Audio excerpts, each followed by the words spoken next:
Okay, well, there's still quite a lot of controversy over exactly what place aromatase inhibitors have in breast cancer. There's essentially two ideas. There's the idea of using aromatase inhibitors up front in place of tamoxifen. The problem with that strategy is that none of the trials as yet have shown any overall improvement in survival. So basically, you can start a patient on an aromatase inhibitor in place of tamoxifen. You can tell the patient that they're not going to get deep vein thrombosis and cancer of the endometrium, but you can't say to them that you are more likely to be cured of breast cancer.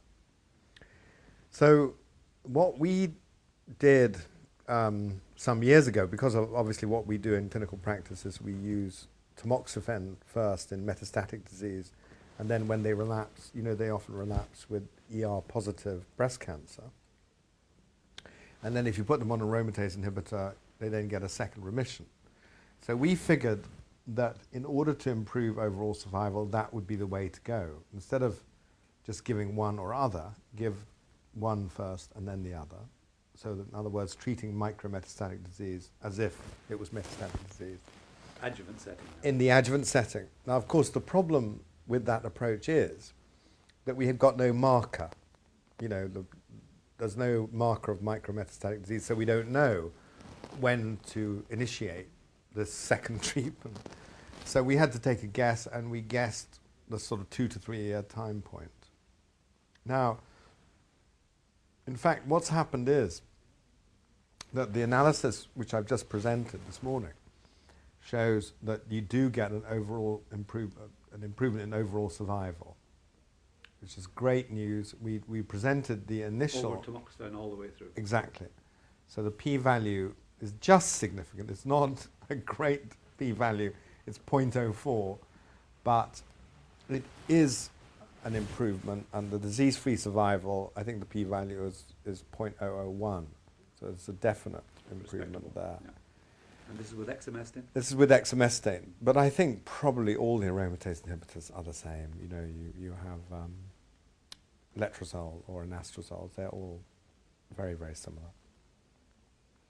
So we're really pleased. That's at 91 months from the start of the study. So it's not a sort of transient blip, and it's a definite finding. And the survival curves are still separated. They haven't come together. So this isn't a transient phenomenon. The other good thing about it is that a lot of people were very worried about cardiac problems, ischemic heart disease, because of withdrawing estrogen, and also other vascular problems. Now, we haven't seen any increase in deaths due to cardiac or vascular disease in the exemestane-treated population, which is also good news.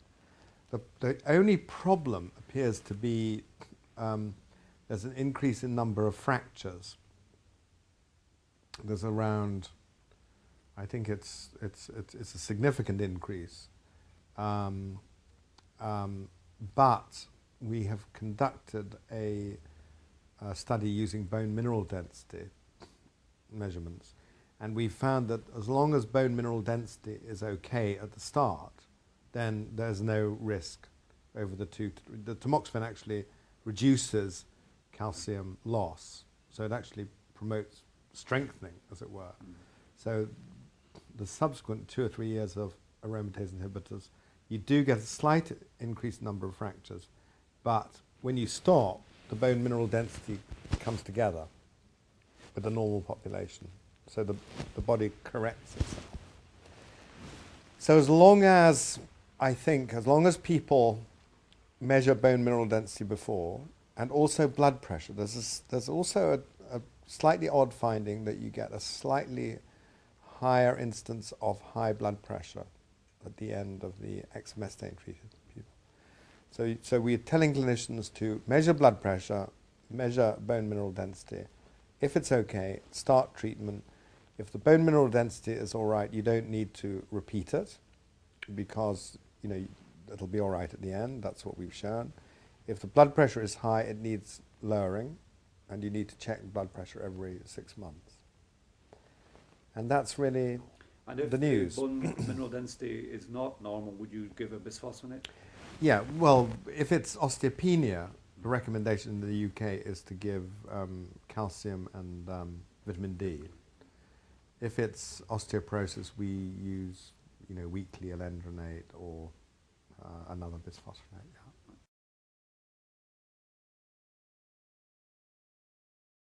What I've been doing for the last 15 years is trying to understand why patients become resistant to aromatase inhibitors, because the whole idea is to continue treatment to maintain the micrometastatic disease in a dormant state in these women. So we have identified 3 molecular targets for these patients, which are upregulated in aromatase inhibitor-treated women. One is a kinase called CDK7, and we have been working with the chemists at Imperial College. We just published in Cancer Research the first specific inhibitor of CDK7. Well done. So that's going into clinical trials with Cancer Research UK, hopefully, quite soon. The second approach is there is another molecular change that we think contributes to resistance, which is upregulation of something called LRH1, which is liver receptor homolog 1, which is a main nuclear receptor regulating aromatase in the breast and breast cancer. So that's what we found, is that if you downregulate LRH1, you completely suppress aromatase. So that's another approach. We've got a chemistry, several groups of chemists making antagonists. At the moment, there isn't an antagonist at all. And the third approach is the one that is nearest to a clinical application, is to inhibit an enzyme called estrone sulfatase. Now this enzyme is responsible for converting the storage form of estrogen in breast cancer. There's a stored form of estrogen called estrone sulfate.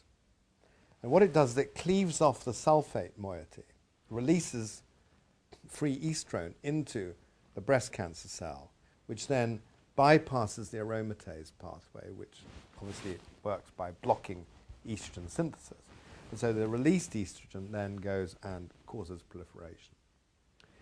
So we have been working with Barry Potter, who's at Bath Department of Chemistry, and Mike Reed, who's at Imperial. And we've made the first inhibitor of this sulfatase, which cleaves and liberates estrone. And that is in clinical trials now. It's in clinical trials in Europe and the UK in phase 1b/2 clinical trials. And it's looking very hopeful. So we're really pleased. This is one of the first, this is the first inhibitor of this enzyme. It doesn't seem to cause much in the way of side effects.